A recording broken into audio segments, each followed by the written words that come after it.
is up, gentlemen? I need to close Pandora on my end. I know there was a surprise change in time. Ooh, you know what? Let me get that up too. That reminds me of something. Scroll all the way up. First in chat was... Can't click on it because of the pinned message. But we could probably go over here. Prep and Paul! Woo! Yeah.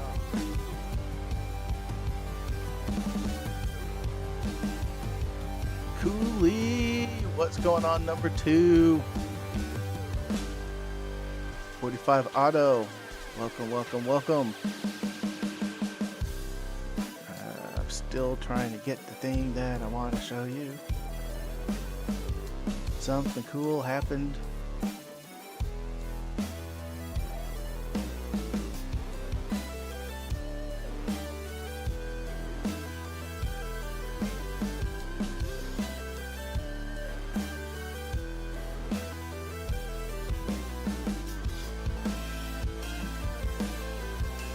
There we go. There we go. We'll start with that. Still waiting for Steve to join. And I got the pint glasses up. We'll talk about that. And let's go ahead and do it. What is going on, ladies and gentlemen? I'm Frank, KG5HJ, and we're going to have some fun. We got Steve from Alpha Antennas going to be joining us, and we're going to be talking about EmComm, his EmComm antenna, and the cool thing about his antennas is it has a number of different setups. So I want to talk to Steve about what those setups do, the trade-offs, and what are the pros and cons of what we should be using for... Ooh, my hair's poofing out. Yeah, there we go. For these antennas. But before we go ahead and get started, as always, we're going to play that awesome intro video. It's so nice that I don't have to keep adjusting my volume now.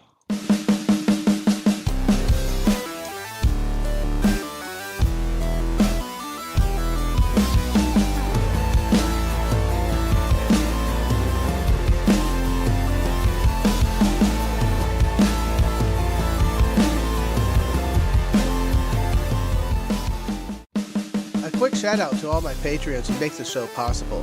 You can support me by joining Patreon in the link below.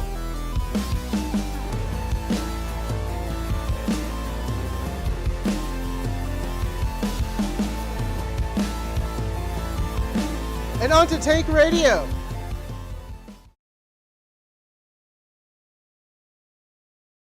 Alright, we are back. I am setting something up right now. I am playing with the set a goal. And what we're going to be doing is, I just clicked it, boom.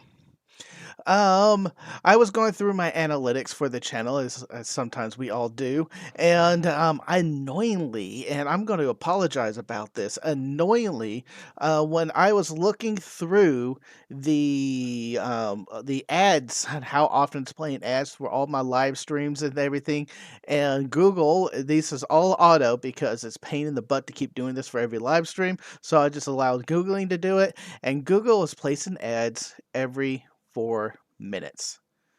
And I don't know about y'all. I'm not going to watch a live stream that's an hour long and listen to an ad every 4 minutes. I find that annoying, and I bet you do too.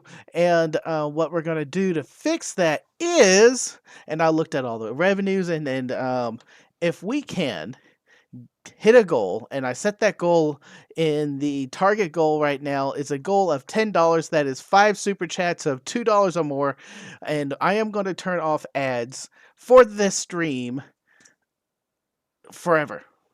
And I'm going to keep doing this for every live stream. So if we hit a goal of $10 in super chats every live stream or more, I am going to turn off ads for the live stream for on YouTube forever. And yeah, because that will actually just make more money than the ads will pay me. So that is the goal. It's up there live. I have it for every I have it for. I'm going to try to do this for every live stream and just see how it goes. And at the beginning, we saw Wayne in the chat. He changed his name to Warlock, Digital Warlock. That is funny. And he got a new logo too. He used his 2-month super chat. You do have those member super chats for YouTube so that you can go ahead and look at that right off the bat. Prep Pan Paul nuked it. I love it. I love it. I love it. We hit the goal. I am going to go into the yard now, and we're just going to nuke the ads. So no more ads. This is now ads free. Sorry for if you're listening on to the audio podcast. I don't control that, unfortunately. Boom, it's now free. So thank y'all, Paul. Y'all, you are awesome. And also thank you to my Patreon supporters. The Patreon supporters, y'all are amazing over on Patreon, and especially I'm going to try to change things up. I'm trying to get more of y'all interested in joining the program and everything, and I want to try to do early content. Oh, Don, you're awesome. Gifted 10 Tank Radio memberships. Don, thank you, thank you, thank you. I am going to try to do early content for all the perk levels over on Patreon and also YouTube, and depending how I get this current video shot and released, it's going to start for that video or the next. Something happened today, and I couldn't get the video recorded, so I got to do. But this back end stuff, it might not happen next video, but the video after that, I promise, we're going to be trying to some early releases. So I'm going to release it to all my Patreons and supporters for the weekend, and then have it drop the following Monday for everybody. I don't know if it's going to do a premiere after that. I think you have to take it down and put it back up to get the premieres work, because I like doing the premieres. So that is thing number 2, watch the perks, because I am going to be testing out some new perks to generate more new excitement.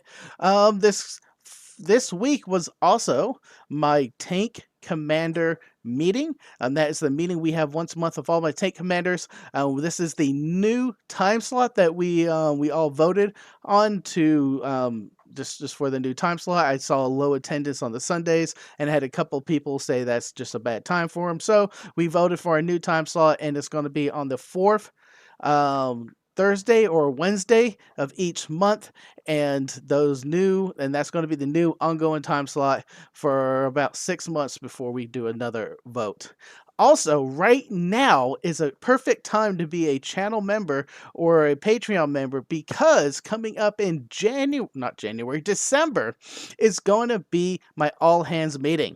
The all hands meeting is for a supporter at all levels, where you're going to be able to come and join us and hang out at the Tank Commander meeting. And was twice a year now. We got Christmas in July and also the December all hands meeting.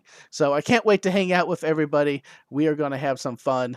And we got Scott from the hand shop also jumping up in the chat. Just treading a little bit here because I don't see Steve yet. And finally, let me look back. Okay, yes. Channel news also. I am going to be pulling up this here. Turn off the Zoom. Bam, transition. We're doing it live. The Tank Radio pint glasses. Monday's the last day. Monday's the last day you're going to have to order. After that, I'm going to order enough to stock everything in a handful just in case things happen, and that's it. No more. So I'm going to take these down Monday. I'm going to get them ordered, and then we'll see how long it takes to get them to me, and then I'm going to ship it out to all of y'all. Thank y'all for waiting. I know this pre-order window was a little bit longer than normal. Unfortunately, the numbers haven't been that great, so I needed a few more, and then we got a few more, so they're going to be coming down Monday. But right now is your last chance to order your Tank Radio pint glass. So order yours today, because after this they'll be pretty much gone forever. They're just going to be gone. So think that's it. All I had. Buy Me a Beer is active. The super chats are active, and also the audio podcast. I hinted at before. Everything I stream on YouTube is released an audio podcast. But since I do audio podcasts every week, that means there's 2 episodes a month that are not over there, or not over here on YouTube. They're only on the audio podcast. Go ahead and search Tank Radio. Don, thank you for dropping that link to the pint glasses. It's also pinned in the chat for now. I was going to change that later.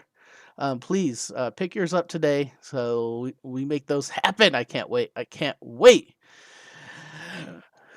Well, where is Steve? Let me send a quick email.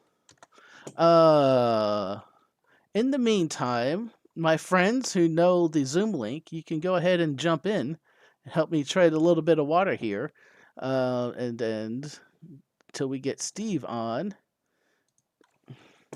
Reply. I hope he's okay. Room is open and active.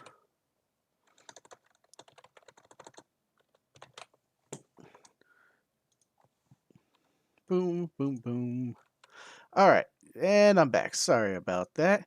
But things kind of what I've been doing on the channel lately. I'm trying to wrap up the Skyhook project that is almost done. I got one video left to record. I went out and tried to record it the other weekend, and I failed the video idea. However, um, I decided to do another video, and I'm going to be using that as a banked episode. And we are going to be, I'm just going to have that in the pocket, but it's talking about redundancy because I failed the main video and I was like, man, this would be a good idea. And I was like, redundancy. So that's going to be coming up. I think Tank Radio needs a cigar. Oh, man. That's kind of right. I did not have one today. I did go to the park and play some radio just by myself, and it was fun. Well, I had someone else with me, but I wasn't really trying to film a video. I was kind of, but it was loosely kind of done, and I was just kind of relaxing in the most time. Plus, I got stung by a hornet. And I was trying to be nice, man. I was trying to be nice. It was flying all around me. It landed on my head. And when I was trying to wave it off, it stung me. And it hurt. Paul, thank you for jumping in here. Late notice. How are you doing today, man? Oh, Hello. there we go. I'm not feeding audio into you. How are you doing I was today, gonna say Paul? I couldn't hear you. Yeah, I hear you now. I'm doing good. Yep. We're doing this, right? We're Yeah. drawing Yeah. time. You sound a little raspy. Is that the audio you're feeding to me? Well, it's probably audio because my computer's been on for 3 days straight and probably needs to be rebooted. So. 3 days? That's nothing. Let's see what my uptime is. I think I remember how to do this. There it used to be in the task manager performance. I guess I could listen to it. Let me see. Let me listen No. to my. Yeah, it's crackling. I need a reboot. Okay. Well, come back in. All right. I have. Maybe Steve will be back before I can reboot. Thank you, man. Okay. Don said Frank needs his own brand of cigars, which is funny because I thought about that. I thought about trying to produce my own. Well, I was just going to buy another brand of cigars and I was going to do a custom label. And then, Jeff, I am not allergic to bees. And then I'll tell you about that joke in a second. And then I was just going to do a second band on top of it. So I wasn't trying to rebrand and steal anything. I was just going to be like, this is this cigar. I really do enjoy it. Here's the Tank Radio band of approval. And then I was going to try to resell those. And I was looking into the laws. And no. There's just too much around that.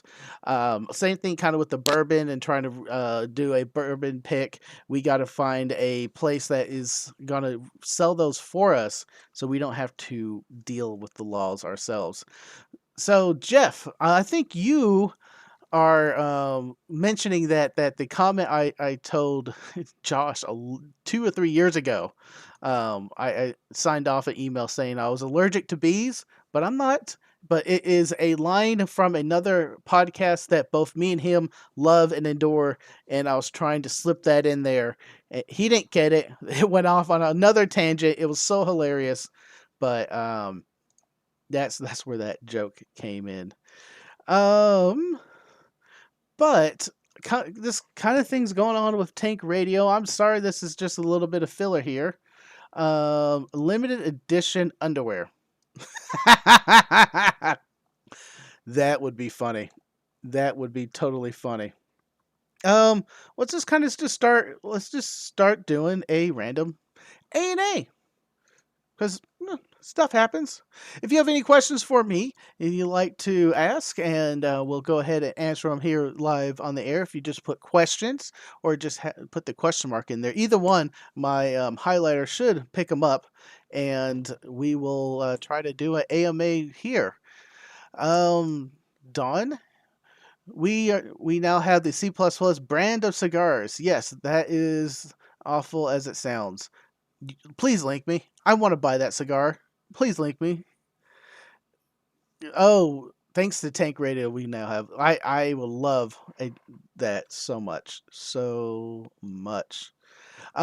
Jason is not around tonight because he took the night off. He and his wife, the door chick in the chat, are enjoying the weekend. They took it all off. They're having fun.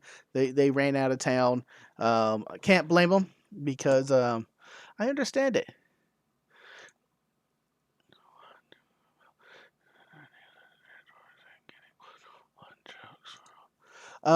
We got William a question here. What do you think about the now standard style of coming back using transformers for end-fed halfways? I do. It gives us multiple bands with one wire, and you can cut those end feds down to a 1-to-1, even using some of the transformers. It's just when you start looking at the multi bands and try to get these a multi band that's outside of just the standard. Well, I cut a 40, and now I know it's also a tunes 20 and then tunes 10. Um, but you can get some of those off ones, but that also means they're not 1-to-1 on that particular band. Majority of the radios these days do have a decent 3-2-1 tuner in them, and it will work fairly well. Yes, you're losing some of the power going into heat. However, I will gladly pay that so I can use multiple bands on a single antenna, and I don't have to put up another antenna. I do have a linked end-fed half-wave, which I just moved it up over here, that is cut to multiple bands to be 1-to-1, and you just add or remove sections. But sometimes just add and removing sections means you got to push your mast out even further, or you got to move a point somewhere, and that can be very annoying. Paul, how are you today now? All right, let's see how it sounds. Is that better? That's better. All right, very good. I had to rush over and let my wife in. The boys Oh, got home and locked her out. no. Yeah. You are a little quiet. I think that's on my Oh, end. no, it's probably me. I had the mic There away you from me. go. I was turning Um, multiple things up now. yeah. So, did you hear back from Steve yet? Not from Steve yet. So we're just going to do an Okay. impromptu AMA. So if you help me field the questions All right. here, that would be Uh, amazing. let me pull up. Let me pull that While up. you're doing that, I got Pota Time. Favorite HT for hitting the birds, not real birds. My favorite HT right now is downstairs. It's the B Tech radio that has the DMR built in plus APRS, and it is. I can't remember the model number because I haven't filmed a video about it yet. Um, I'm looking on their site right now, and I'm going to share that. Boom, boom, doing it live. Right. Handhelds. All right. I just need to get it in the right window so I can share it. So how have you been, Paul? Pretty good. Had a good week. I went back to work, but I had the week off before that. Yeah, I heard. Go back Lucky. to I'm back to work tomorrow. You know, the funny thing is I've got the EmComm mag loop you're going to talk about tonight, Mm-hmm. and I'm going to be using it in Japan with my IC705 because it's one of the smaller of all my antennas, Mm-hmm. other than like an end fed out the window. Oh, this is the So, wrong site. Infed out the window. Yeah, yeah. but I'll Robert's right. The B and Tech UV Pro. oh, look at that Yes. press Oh, I 7K. forgot to say that. Yeah, so many things have happened this week, and other things that I'm not going to talk about here. So there's just, but I did roll over 7,000. I am so thank y'all for proud of that. Thank y'all. Y'all are amazing. Nice. I'm can't wait to hit 10. I can't wait to hit 10. Um, Jeff, does that one have Bluetooth? Yes, it has Bluetooth. You can program it using your phone, which is awesome. There's a little bit of drawbacks with that. I'll probably talk about it in a another live video, or not a live video, but another video itself. You know what's frustrating? You got the 7001. Yeah. So I reached I was stagnant at 13,295. And then I went over. I was like, "Oh, I just got to get that 300." And I got Mm-hmm. over it. And then literally the next day, I went over it by like 4. And the next day I lost 7 subscribers. I'm like, "What the heck? How do Yeah. What? 7 people leave in one day?" Mm-hmm. Mm-hmm. Frustrating. 45 asked me earlier, enjoying life. Yeah, I've been enjoying life. And also life. It's kicked me a bit, but we all get back up, right? How's the Cong- new job? Congrats on the 7K. She's on frequency. Thank you very Oh, much. hey, El's on. Hey L, if you dig up that link and you want to come and join us just to hang out, you're more than welcome to. It's the same link I sent you in the previous for our other things. The new job is working out well. It's fun. It's just programming points of sales, and that's all I'm going to say. But I'm programming again, and I love programming. When you give me a task that I know all about, and I can just get heads down and just think of all the digital objects. Yes, because we're object oriented programming, Don, and just in virtual space and the relationships between everything is so much fun. So much fun. And then the other thing I was going to ask earlier this week, and I just never texted you. Did you get the Alpha OCF? Is it an OCF? The wire antenna up yet? The wire antenna in my backyard. I have the alpha antenna. I think this is the one. Let me go back to. Oh, I'm still on that screen. The 10 meters to 160 is in my backyard right now. Okay, It's a yeah, little nice. droopy, and I think it's because of the rain. I don't think it's because of the antenna. I think the trees Yeah, have drooped because we got like a weekend's yeah. worth of rain. Um, You know, it's interesting. My rain meter, my rain gauge, little weather thing, mm-hmm, showed like almost 3 inches. But mm-hmm. then but I left my garbage can and the lid was off, and there was at least 9 inches of rain in that. So I don't think my rain gauge works very good. Also, the wind. The Well, wind. that's true. Yeah. Um, but yeah, I went to the park today and the ground was little spongy, and but we didn't slip and fall.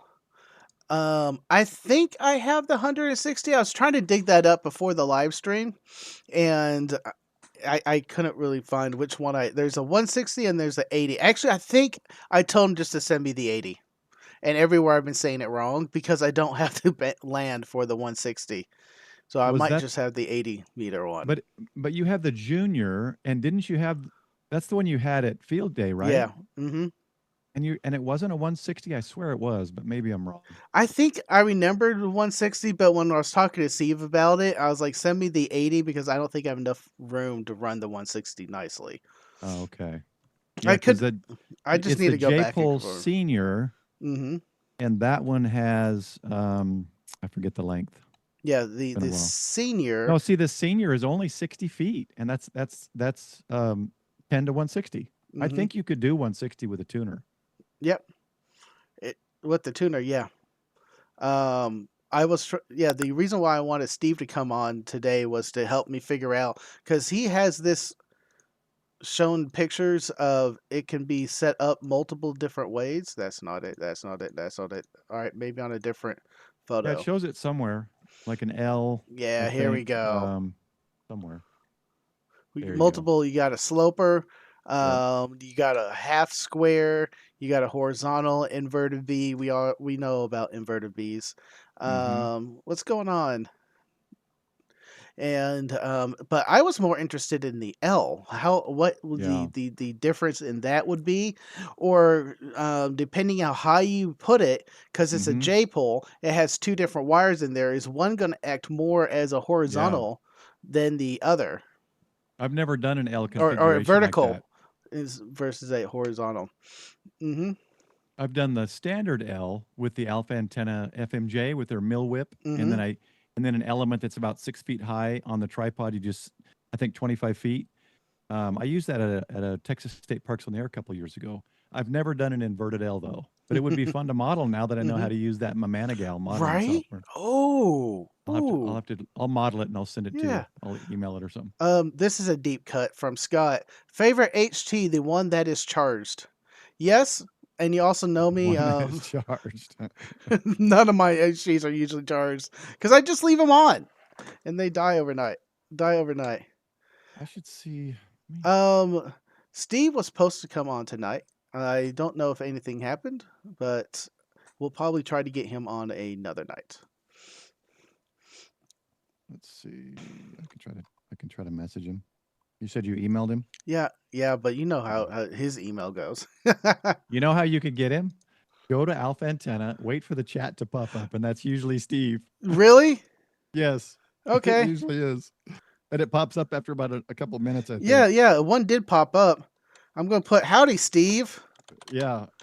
When I went in last time, I said, Steve, question mark. He goes, yes, sir. And I'm like, dude, can I call you? He's like, yeah. Because I've got some older, my stuff isn't, my EmComm loop is the current one, but my FMJ with the mill whip they have different looking matches now. They're in Mm-hmm. the PVC, they're waterproof, they're not stainless steel. And so I'm trying to find out if I need to update any parts of the antennas that I have, like that. Mm-hmm. Like that's the PVC, it's waterproof, it's made to hang. So the PL259 is down. Mm-hmm. So they've made some changes that are better, a little bit better than the ones I purchased, I don't know, 4, 5, 6, 7 years ago. But they got great antennas. Mm-hmm. Do we see any other questions here in the chat? Oh yeah, let me check. Sorry. Yeah, Don's referring to Um, the Bluetooth built-in TNC to that radio, the Pro, and I have used it, and it's amazing. Someone asked, Al was asking, is Steve's jumping on? He is supposed to, yes. Mm-hmm. Um, he is busy. Yeah, the chat's powered by AI. Um, That's fine. I don't mind those AI chats that much if they can get me to someone. What about an upside down W? You need a big antenna to do that.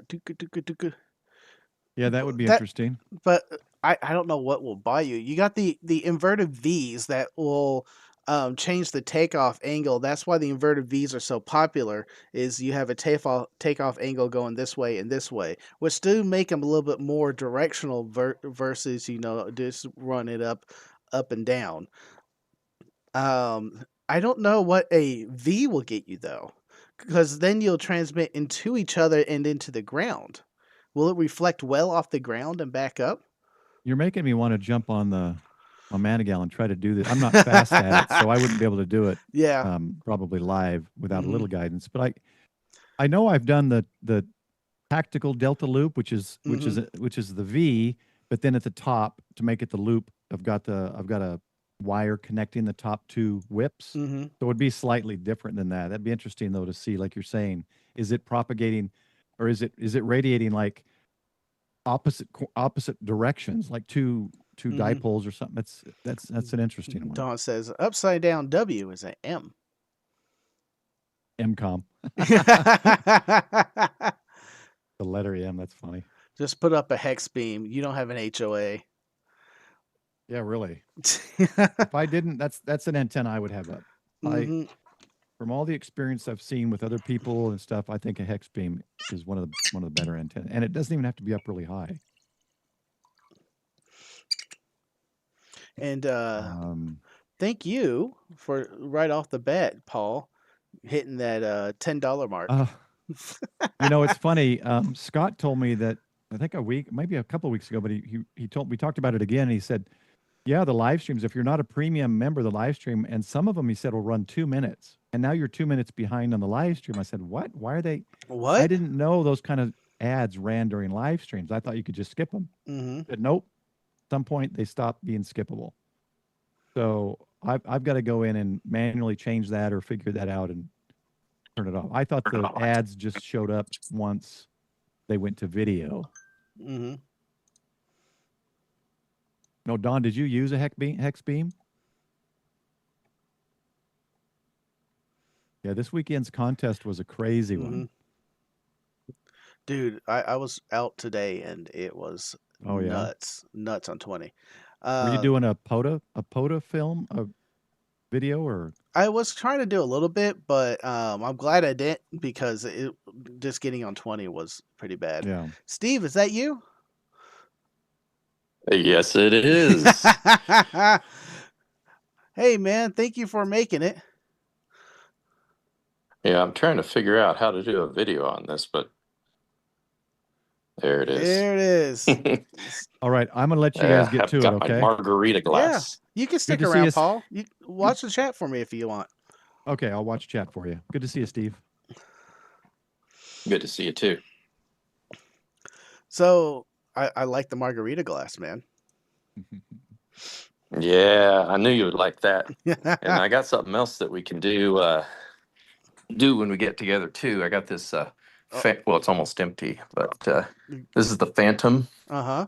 It's made locally by a steakhouse Ooh. just outside of Kansas City. Mm-hmm. Oh my gosh.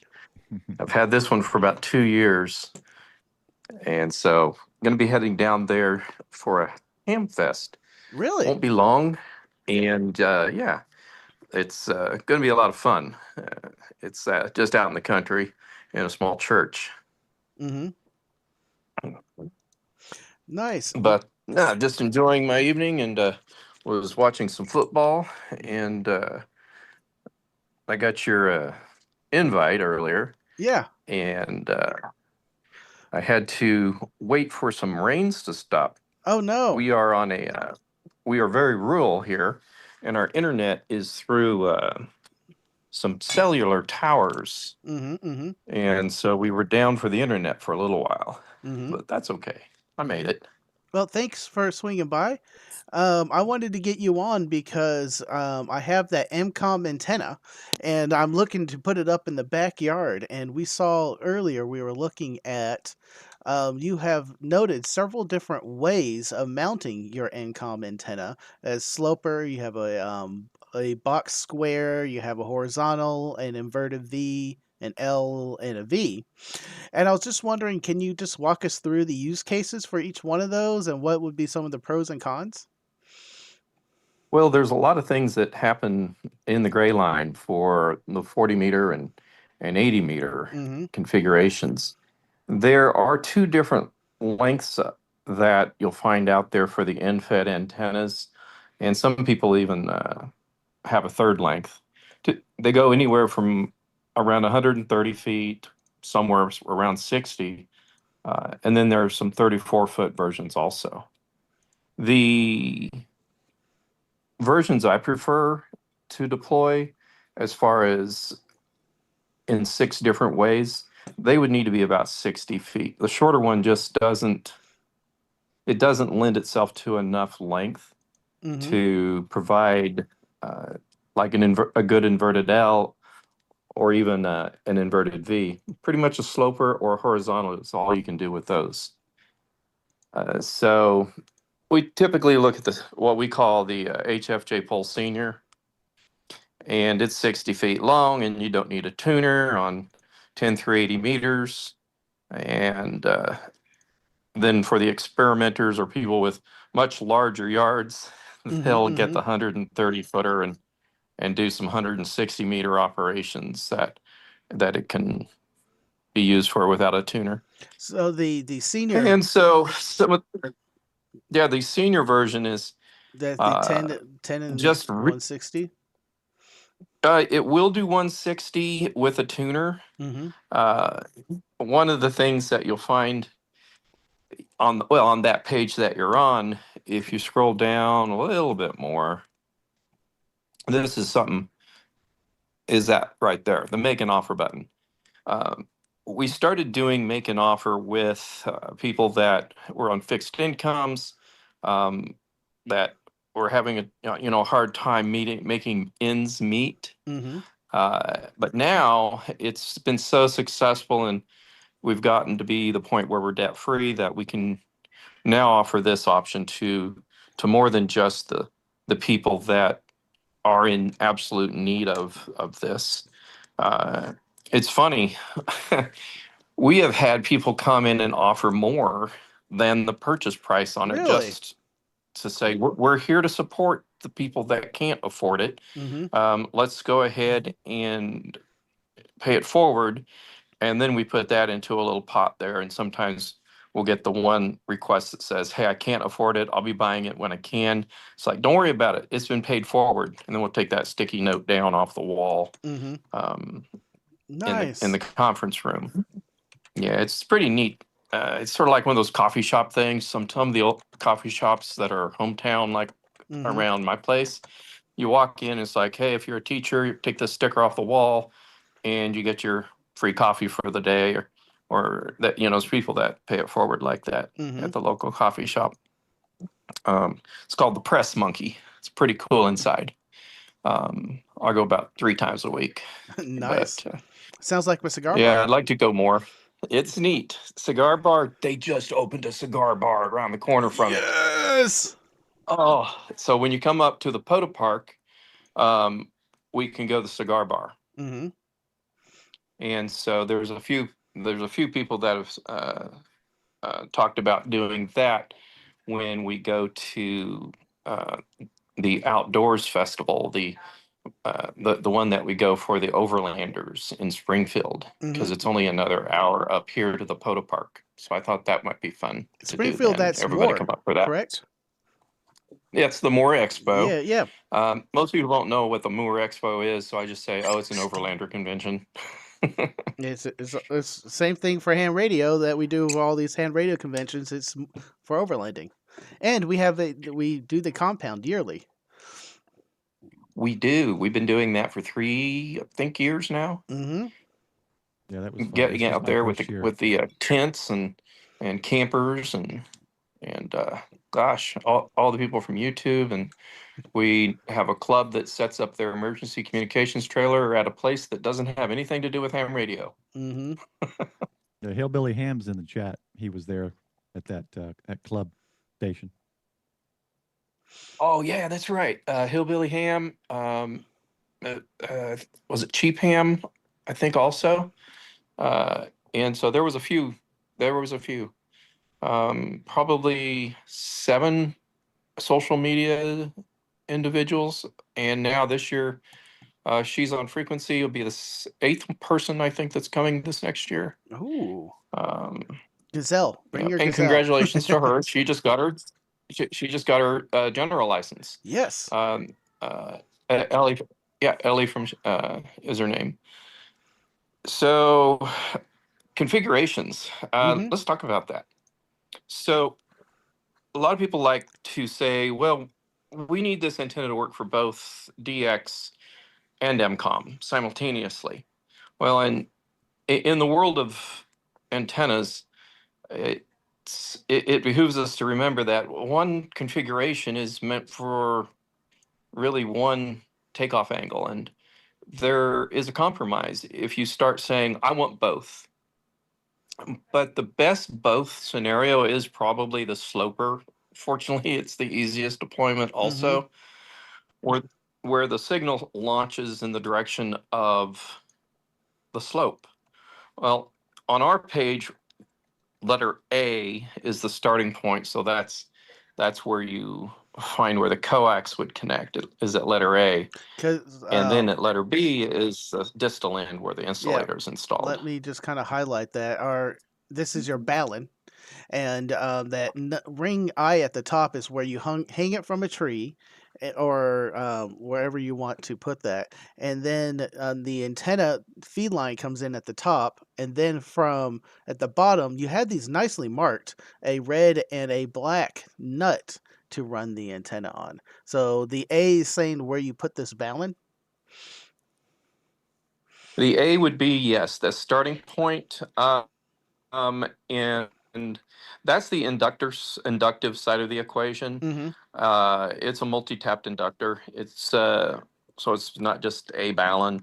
It would be like then the capacitive part of the equation is the wire. So where inductance and capacitance meet, Mm-hmm. that's what we're trying to make happen, which is the balance you see here. A lot of people are asked, what's this second wire here? Because there's two wires. It's not. One It's. of the wires, Mm-hmm. yeah, one Uh, of the wires is the radiating element. The other is the tuning stub. mm-hmm. Nice. So when we go back to our picture here, so the A is always going to be where you mount your balun in your diagrams. Always, that's right. That's always where the inductive match is placed. We call it the auto match because it automatically matches the wire antenna. So the sloper, you have the primary signal launching to the right. If you see how that is currently deployed there, Mm-hmm. um, primarily going to the right. Now there's also signal that goes off the backside, hits the ground, and guess where that goes? It's going to bounce right back, right? It's going to go up, basically up. So you're Oh. creating part of the NVIS signal with that as well. So you're getting a nice angle off to the horizon, 30, 35 degrees. If you're looking at this picture, it's probably about 35 degrees. Mm-hmm. Uh, and so you're launching above other homes' roofs if you're at this angle. We're trying to avoid hitting objects as we send our signal skyward. Mm-hmm. So that's what you need to look at when you deploy your antenna. Am I sending my signal back towards my house? And if you are, can you guess what we tell people to do? Feed it To from B. move B where it's not the height is directly in the line of path for your house. So you want to move it away from the house. Well, if the B represents on the left side where Mm-hmm. the house is located, so if your house is Yeah. on the left side of B, Yeah. then the B becomes A. Oh. Okay. Okay, so your signal is being launched away from the house. Okay. Now, as you go through the descriptions and the text and the information about that, uh, you start to read more and you start to understand, oh, that's what's going on. So A and B can be reversed. Mm. Doesn't have to be, but that is A to B where you're in the portable field. So you Mm-hmm. can see you're in the field right there in this picture. Mm-hmm. And so running the coax up to the B point seems sort of silly. So we don't tell people to run it to B in the portable field. So you're on a page that does show portable deployments, Mm-hmm. just for reference. At a base deployment, well, then B becomes A. Hmm. If that's where your window is at the house and you're slipping it away from your house, so you've tied it onto a gutter and that sort of thing. Mm-hmm. It just makes it easier to know that your signal is going away from the wire. Keep that wire facing away from your house. Mm-hmm. So that's the first one. The second most common, and we'll just talk about the common things first, Yeah. is is your just your flat top. You're horizontal. And so you're horizontal. And so this has three primary patterns. One, it'll go off the B end or the A end. So it goes left or right, your signal does. Now, does most of the signal travel down the wire and launch off of B? No, not most. But there is a little bit more that goes off of the B end if you're attached to the A side. Mm-hmm. So if you are wanting to visualize it, yeah, you would want, if you're launching your signal towards the B side, you would want to point that towards the direction you're communicating with if you want to maximize your output, your ERP. So there's a third pattern off of this. Mm-hmm. Now the horizontal is a lot of times used for the NVIS because it's less than the 0.1 wavelength to the ground. So you can put that coax of yours underneath that wire. So if you're attached to A, you can run the coax on the ground underneath the wire past the B point. Mm-hmm. So your coax then reflects your signal more skywards. It's just an old military fable or trick, if you will, to give you a little more NVIS capability. So those are the two most popular ones. Mm-hmm. Now, in my world, my personal favorite is the upright V configuration, simply because it provides the NVIS propagation on 7 megahertz and lower frequencies.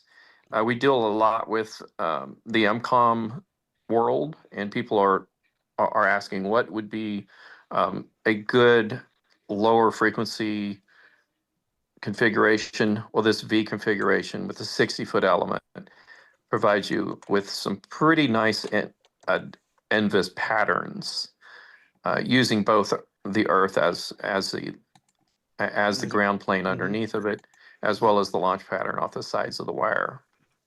So on this here, so we got A and B anchored high. Would you use something in the middle to help straighten out the line so it's not just a U? We have my uncle. He used to make sinkers, we called them, fishing sinkers, in his basement. He would get lead and he would melt it. And so I have some old 1 pound fishing weights that I hang in the center of mine. You could really hang anything in the center to get the V pattern. You don't have to get real fancy with it. Old school, you tie a rock on it. If you would like, put a tree branch on it so it's just being pulled down. A lot of those tree branches are shaped like a V. Turn it over and it'll pull it down. So in the old world we used to call that field expedient deployments, where you use whatever's in the field to deploy this antenna in an expedient manner. So you just want something to help just droop it down so it's not a U. So we don't want that. So it's not a U. Yeah, that common curve. Okay. Yeah, you don't want that. So but you do want 50% on either side. So, and then during the daytime, you can still work into the gray line, especially on the 40-meter band and 80-meter band, and still get some DX off of that. And then during the day, you would go from the 7 to 19 megahertz to get your DX during the daytime. A lot of hams love the DX. I serve a lot of people in the EmComm. Alpha Antenna does. So we try to keep that in mind. Is we need to serve the military. We need to serve the Salvation Army or Saturn, Salvation Army Team Emergency Response Network, radio network. And so we do. And each one of these configurations, I mean, we could get into some depth with it, but I would just say, if you want to easily find it, just type in end fed configuration alpha antenna, and Google will put it right at the top of your list if you want to go and find this page that we're all on, because we didn't talk about how to get to this page. So if you type in end fed configuration, go to alphaantenna.com and you're there. Yeah, I dropped that in the chat right now. That's a good point. Great. So the next kind of the common one is the inverted V. I heard of this and seen this before. Okay. Yes. Okay. So inverted Before you do that, real quick. Okay. This is the radiation pattern of that upright V, because that's the one I was interested in. Oh. Let Now this me. isn't. I don't think these. I didn't put these wires as high as that photo at the same angle. So this is a little lower angle, but this is an upright V radiation pattern. Right. So that's why we're talking about NVIS so Yeah. much, and when we're talking about this configuration. So it's shooting a lot of it's just straight up in the air. Is Straight up, yeah. the interesting. And it's a nice round pattern, so it's not necessarily going one or two directions. So Nice. okay, As those wires get closer together, impedance will go up. So you don't want those wires to get too close. Mm-hmm. Otherwise, this pattern will dissipate, and it won't look so. It won't work as well. So you want to keep that V spread out with a nice 90-degree angle, 120-degree angle, no less than that, And actually. Corey has a question there. A couple above your link there. go ahead and read it out for me. All right. So he's asking Corey N1XWS, how close to the ground do you want to be? The closer, the more NVIS. The higher, the more DX. So it depends on your mission. So like right above the ground, then if we're shooting for a radiation pattern to give us invis. It will give you a, so there what you saw in that depiction is, can you go back to it? Yeah. Oh, Okay. sorry. Well, Okay, yeah. we all saw it, but that depiction shows an NVIS signal, right? Mm-hmm. And so you're still less than quarter of a wavelength high in that deployment. Mm-hmm. So you're getting that NVIS. You've got to get those ends of the wire up quarter wavelength for whatever frequency you're on. So if you can imagine, 40 meters is going to be 10 meters high, which is very high for portable operations.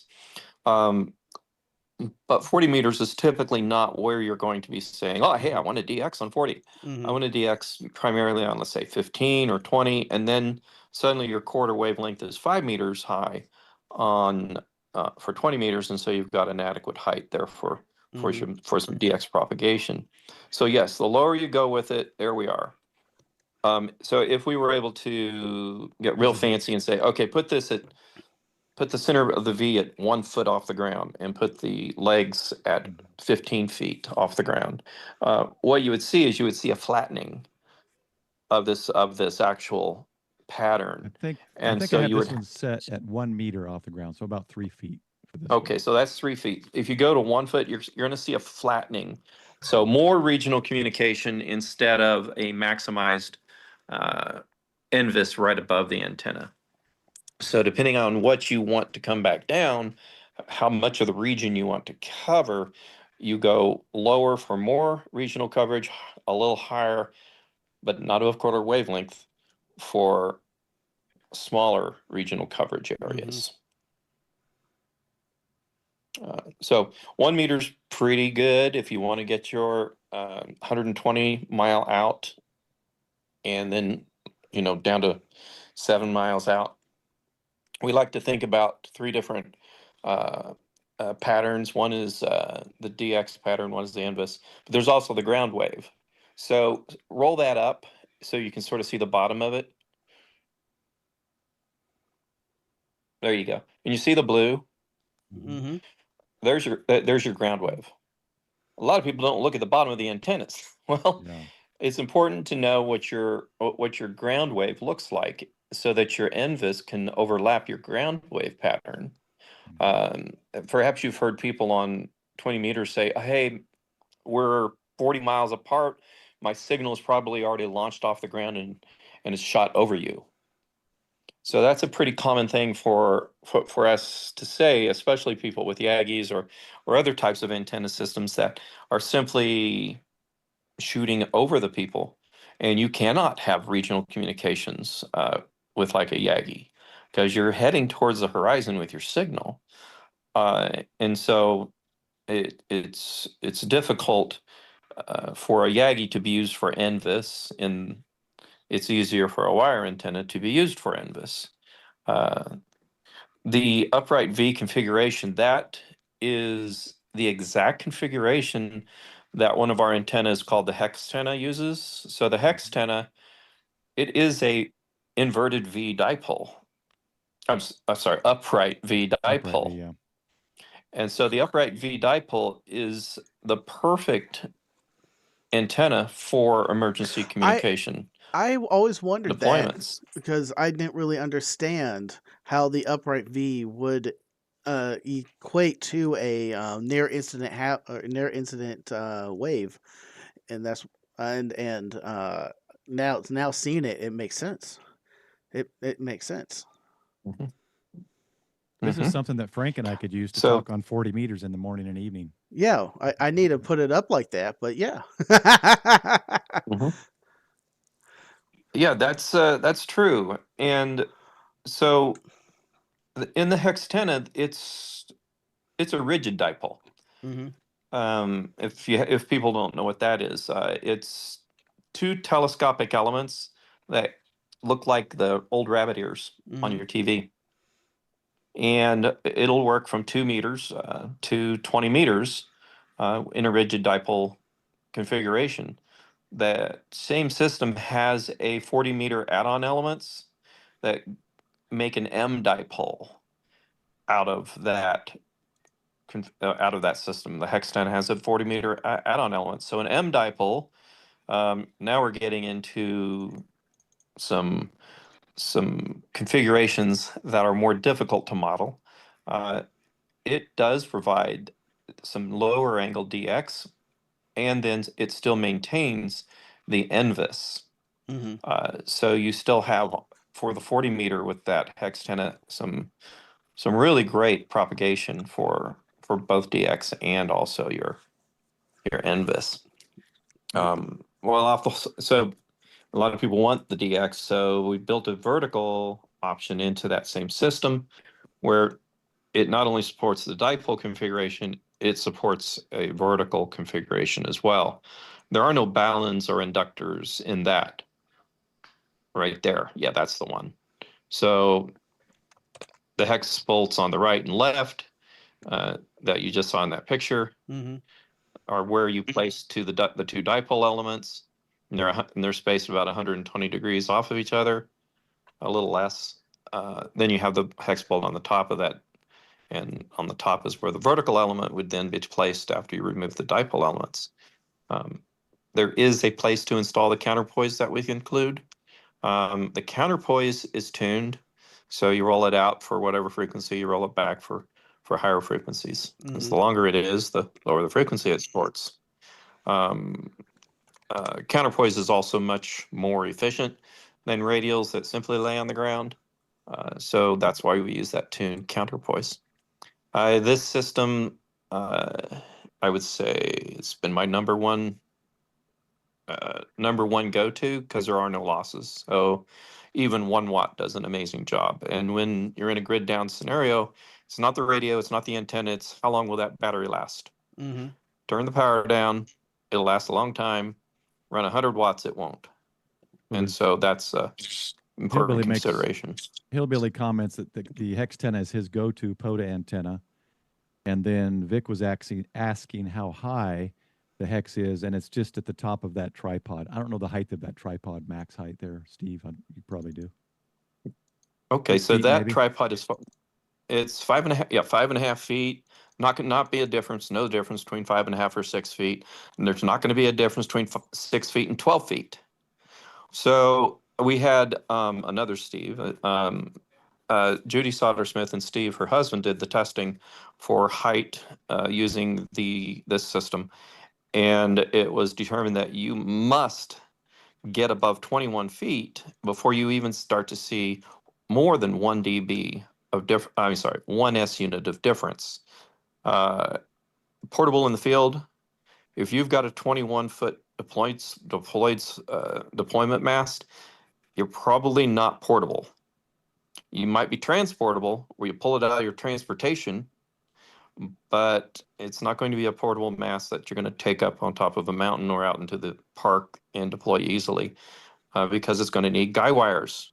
And when hmm you're in the park, guy wires just don't fly. That's why we'd put it on this 5.5 foot tripod, because there really isn't a big difference between that till you get to 21 feet.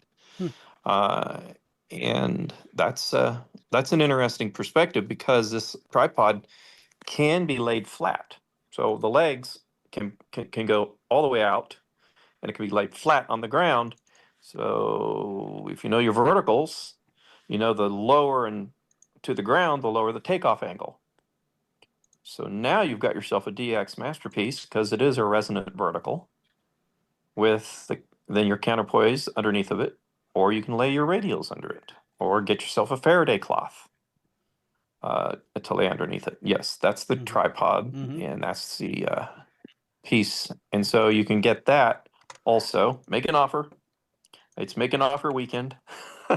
Actually, we're going to leave that in place. So I don't like worry that. if you're not able to do it today. Later, it's fine. That's awesome.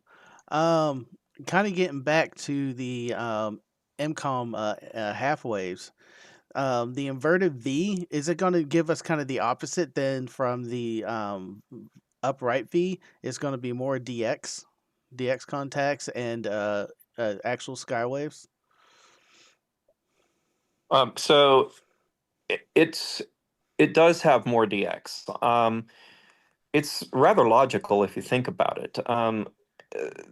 If you consider that the signal launches off the side of the wire, now you got an inverted V, and so now the wires are pointed at the horizon. See the logic in that? Yep. It's that simple. Awesome. Yeah, so I used to hear people say height is might. It is. And at some point it is. And then I would hear in the same breath, the more radials the better. Well, yeah, up to a point. To a Then point. there's diminishing return. Yeah, and for height, the same thing. There is a diminishing return the higher you go. It's just you can only get so high and get so good. And the height that we're talking about for 40 meters is that's a big tower. And so till you get to above 1/8 of a wavelength, you're not seeing significant increases. Even at that point, you're not seeing a significant increase. So it's something that we fight against in portable operations. This is also a base antenna. What happens if you lay it flat on the ground? Just don't even put it in the sky. Well, you maybe have heard of a loop on the ground. Yeah. Well, loop on the ground antenna is a very quiet antenna, very low SWR, and well, so is this. Lay it on the ground, see what happens. And you'll be surprised at what you can hear. And then, after what I call the event occurs, you probably want to listen more than you want to transmit. So you can hear what's going on, you get a quiet noise floor, lay it on the ground, and you'll be hearing what's going on around you. Not going to hear the DX, but you're probably not caring about what's going on in Europe or Japan or Australia if you're in the middle of the event. You may not want people to know you can communicate. So antennas in the air may not be a good option, depending on what the situation you find yourself in. Everybody is doing this. It's interesting. It's counterintuitive. We always were told to put the antenna up high, get it off the ground, and not just lay it on the ground. And because yes, there's Douglas says a beverage type of antenna that will completely work. And then listening, would you wouldn't transmit like that? Would it? Because your SWR be through the You roof. could. No, your SWR is going to be through the floor, if you will, almost a pun there. Yeah. And so it will be lower SWRs everywhere. So it's a very cool thing to play with. Antennas are I don't know. I always say it's sort of like your two ears or your two eyes, because these is just frequencies you're hearing on, or this is just frequencies you're seeing coming in, and sure enough, you have two, just like a dipole. If you have the J pole, the HFJ pole, you have two wires also. So it's not the traditional end-fed antenna system that you're like, oh, I'll just go get an end-fed antenna. Now you're using the coax as the other half of the antenna, which, yeah, you're going to have common mode current when you do that. Mm-hmm. Well, even with Yagis, you're going to have, common mode current. Different antenna systems will always have different common mode current. And even with this one, you're going to have some common mode current. So you will want to find yourself, let me go ahead and go into this. I got a little bunker I can go into. I'm in my Nice. bunker now. Yep. Yeah.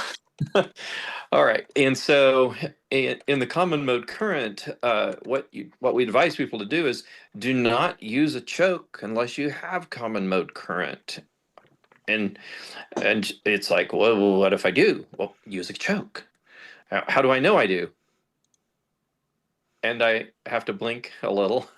Well, you may hear yourself through the speakers on your Yep. computer. You may find that you're getting shocked when you touch your microphone. And Mm-hmm. so just it's pretty obvious when you start to experience common mode current. Yep. And but you just use a choke. And if you ever want to find out when you should, you can just Google um, choke alpha antenna. Mm-hmm. That'll take you to what you're going to find for that reference material there. We have over 800 articles on um, on subjects that have to do with these things.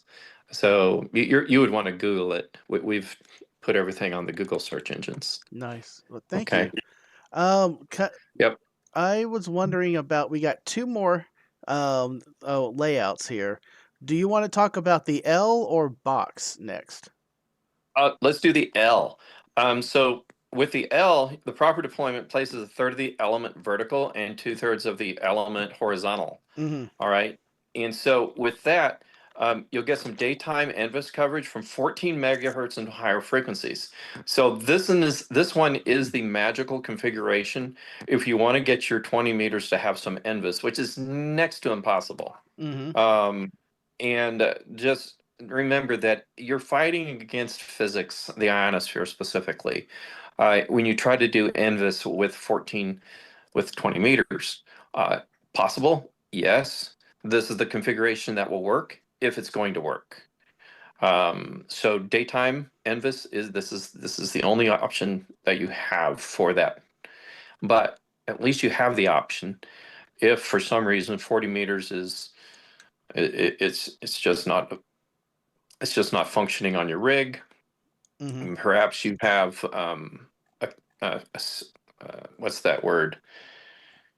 Well, there's some rigs. I have one that doesn't have 15 or 20 meters. It only has 40 and 80 and 60 meters. And it's like these U kits and the Tech rigs, and then there's plug-in modules in some of the Tech rigs. And if you don't own those plug-in modules, and that's all you have after the event, then this is the NVIS configuration you would use. Okay. And you, again, you recommend 2/3 horizontal and a third of it being vertical. Correct. Yeah, that's the formula. Pretty much nothing else works. Okay. I'm gonna have to check that because that's kind of how I have mine right now, and I need to make sure it's the third being vertical and 2/3. It's fairly close. It's fairly That's good. close. Yeah. And then the box, I this one blew my mind. I was like, I don't even know what the advantages or disadvantages of this will be. Okay, so it doesn't work very well for 20 meters on NVIS, but you can go and you can deploy it for DX from 7 to 19 megahertz. So you got your 40 down to 19 megahertz on the DX side. So that's what's really beneficial for the half square configuration. If say you're at field day and you want a some DX on that 19 to 7 megahertz and you don't want to mess around with the rest of the antenna, you would do Hmm. 25% on both the legs and 50% at the top. Where again you got the auto match at A, and then you got a rock hanging from B or one of my uncle's sinkers.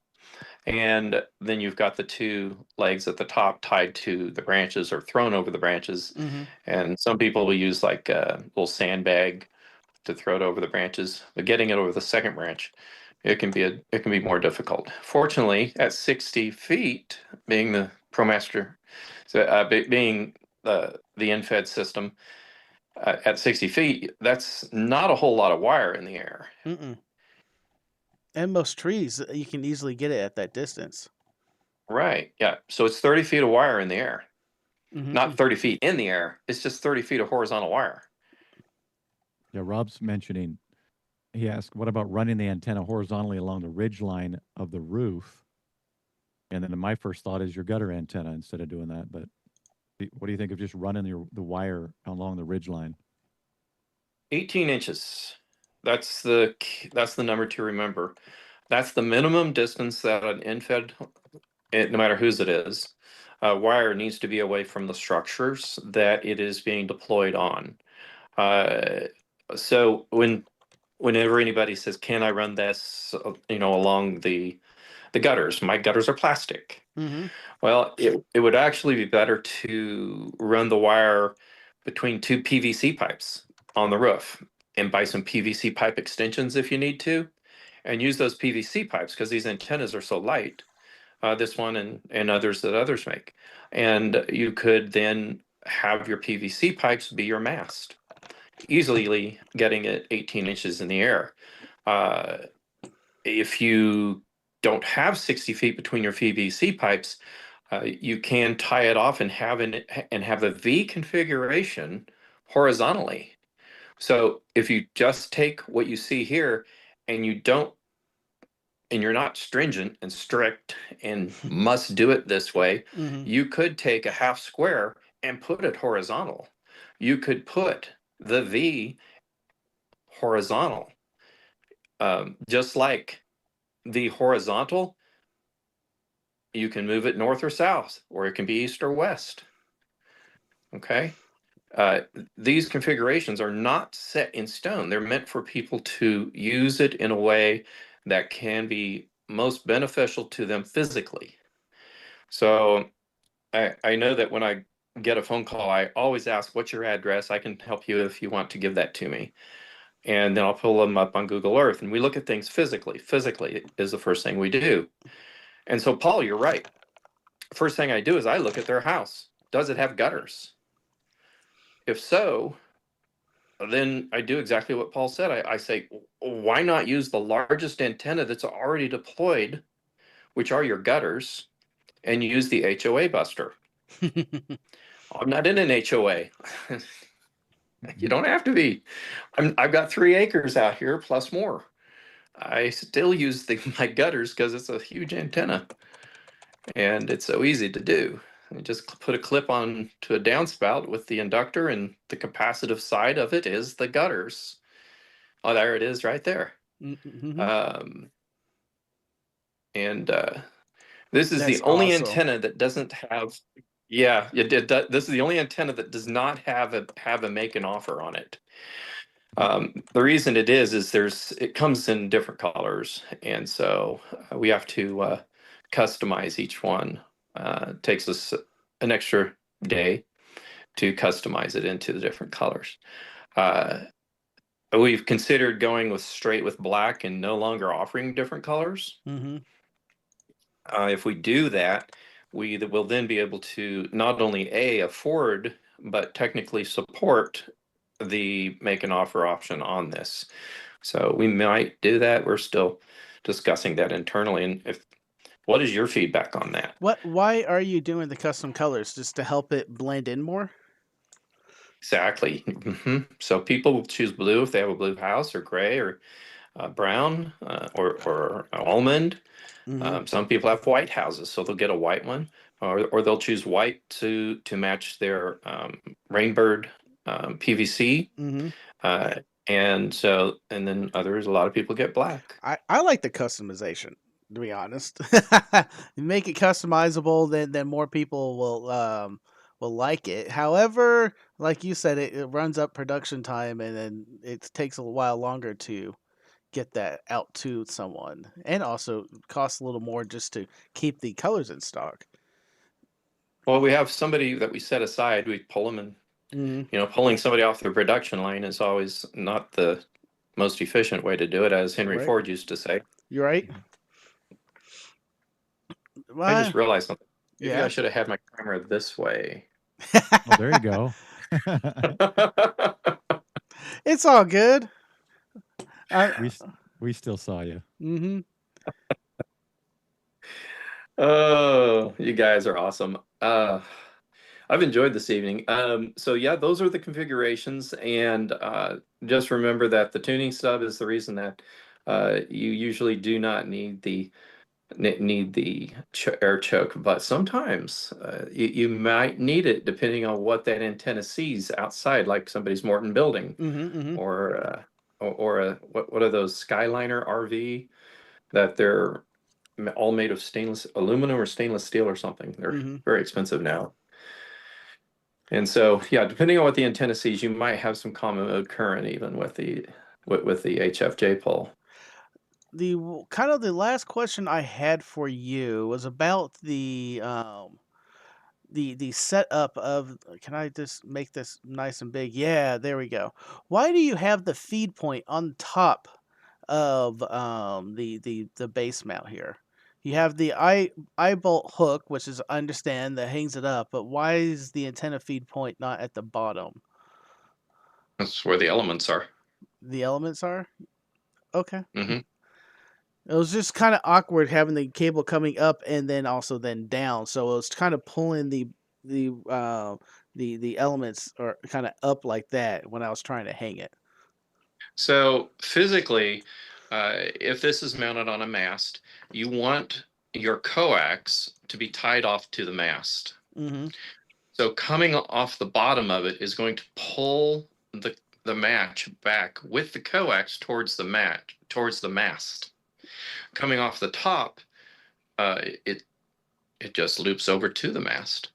And so there's no extra coax hanging out there. Mhm. So physically, we did have it both ways. We've tried it off of a T configuration. And this one was the one that enabled the coax to last the longest. There's some that have been up in the air well, we changed this about 11 years ago. So for about 11 years, these have been deployed at many deployment systems in hospitals, or you don't want to get up on the roof if you don't have to, in other words. And Mhm. that's what we found worked the best. Okay. I was just wondering. Right now I got mine outside, and these are made to be completely outside in all weathers, right? They are. Yes, they are. Yeah, mine's went through Texas this weekend. Two thunderstorms, and it's looking great. Nothing's hooked to it, up to it right now. It started to slope in the middle, and I don't think it's because anything with the wire or anything. I think the trees are just drooping down a little bit from all the water weight I'm expecting to come back up here. Oh, Again, yeah, don't look for perfection again. yeah. If it's not a straight line, don't worry about it. It doesn't Mm-hmm. have to be a straight line. We do put tensioners at the end where the insulator is, Mm-hmm. so that if a tree limb falls on it, or if you pull this too tight, or if somebody runs through it, a 250 pound, we set these tensioners at 250 pounds, Mm-hmm. and we found that that enables the cable to slip out of the insulator, the wire to slip out of the insulator, Mm-hmm. and then they're easy to reattach if that does happen. You just contact us if it ever happens, and you'll probably look outside and you'll see a tree on it, as one person described, but it didn't break the wire.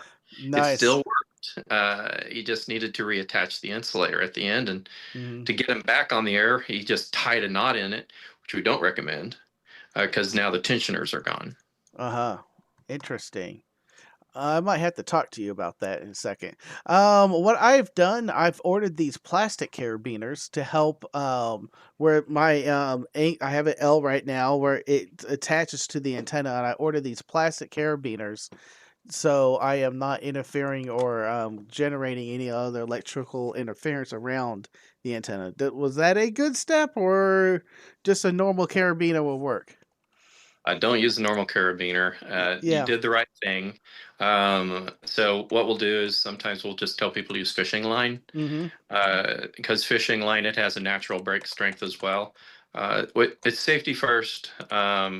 We have our kids, we have our grandkids, all of us have somebody that we care about that we don't want to get hurt if they trip.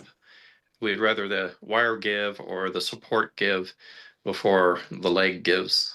Mm-hmm. And okay, so the plastic, good thing. I Yep. I love it. Love it. Hey, I was wait, are those $10? yes, Oh, sweet. for a pack of 5. Nice. I got a couple of these in my pack now, and a couple of them are back right now holding the antenna up. One at the B end, what I connected to it, and then the other one's at the angle. And I just have that swinging A end just out in the That's backyard great. right now. That is great. Yeah, Huh. and it also comes in coyote and I didn't see olive. I'm so mad now. Yeah, I there you didn't buy go. the green. I didn't buy green. We'll have to bring them to the Moore Expo and divvy them up. Right, Green. Yeah. right. Well, Steve, thank you for joining. I really do appreciate it. This has been a great conversation, and I think I am going to keep the L, even though I really want to do the V, just to get some invis. But hey, I have a telescopic mast now at the house, and that's easy to move up and down, and got tons of trees, so I can do whatever I want in the backyard. Um, Before we go, though, is there anything else you want to say or shout out? And your website's just simple, alphaantenna.com. Oh, Yeah, we got that's the it. affiliate. My links are affiliated in the or description of the video, and that helps support the channel. And you do an awesome affiliate program. Well, the affiliate program, it's we look for any way to give back. And so the affiliates, everybody gets a percentage, and that's great, Hmm. We have the Poda Park that we've paid for that a lot of homeschoolers are now starting to come to, even though we haven't officially opened it. And they're learning communications. And we just were contacted by the Boy Scouts here in Ooh, town, and then they have their badge that they get, and they're wanting to come learn communications at the park as well. Uh, so the grass is growing, and the picnic tables are in place. The 30 amp outdoor circuit for campers is there, and it's right beside the POTA trail. So it's easy access for POTA activations. Also at the trailhead. It's all here in Pleasant Hill, Missouri. So that's been happening. So that's probably I've been spending 80% of my time over the last 3 weeks finalizing with the city for mm-hmm. all the permits, which did get finalized. So now All we're right. insured. Nice, Yay. nice. That's always like the biggest hurdle, getting all the red tape gone through and getting the all the blessings from them. Yeah, yeah, that and the power company who came and said, yes, your power pole is correct, because we had to install our own power pole. What? And yes, we Hmm. did. We installed our Wow. own power pole, private property on private, not private property, sorry, a private power pole for them to connect into. So we were able to get their blessing as well and sign off that we did it correctly. So Interesting. a lot of help also, not just me. Mhm. A lot of help went into this. Awesome. Well, I'm looking forward to coming up there and playing some Poda, and that would be so much fun once the everything's signed off. I think yeah, you were talking with Jason trying to get us up sometime, right? That'll be a ribbon cutting, and I have been talking with Jason, Yeah. and so the ribbon cutting will happen as soon as we're able to get everybody to come up, and that'll be the official kickoff. Oh, I Cool. can't wait. I can't wait. Um, Yeah, Thank you, Steve, for coming on and explaining this to us. I had a blast. And Paul, let's go to you to real fast. What's coming up on your channel, man? Yeah, let me. I have to step out anyway, but I've got my 100th Sunday Night Rag Chew live stream episode tonight, and it's going to be a giveaway extravaganza. So join Oh, after Frank's right. stream for some cool giveaways, just kind of to give back to everybody who's been supporting the channel. Awesome. Thank you, Paul, for Yep, coming on and help us get the stream going. I appreciate it. you bet. Go ahead and drop the link to that in our chat, and I will probably try to send everyone over to that. All right. That's it. All I got. Y'all hang out for a second. I am Frank KG5AHJ. Y'all have been amazing, and I just wanted to give a quick shout outs to some special people that dropped a member super chat or joined this evening. We got Digital Warlock. That's making me laugh every time. Wayne, W5WNR. Thank you for your member super chat sticker of the month. And then we had Paul, who just knocked it out of the park for getting us to the free live stream and turning off the ads. And then Don dropping the 10 memberships. Y'all are amazing. Thank you. Don't forget to go ahead and search Tank Radio in any podcaster app you have, so we can just keep this going. And there's also 2 live streams on there that aren't on YouTube. And go ahead and order your Tank Radio pint glass now, because they're not going to be available sometime tomorrow. I don't know when we're going to pull them, but it's going to be sometime tomorrow. So go ahead, order yours, and get yours reserved now. That's all I had. Y'all are amazing. Thank y'all for watching, and as always, go forth and conquer. Say bye, Steve. Peace out. Bye bye, everybody.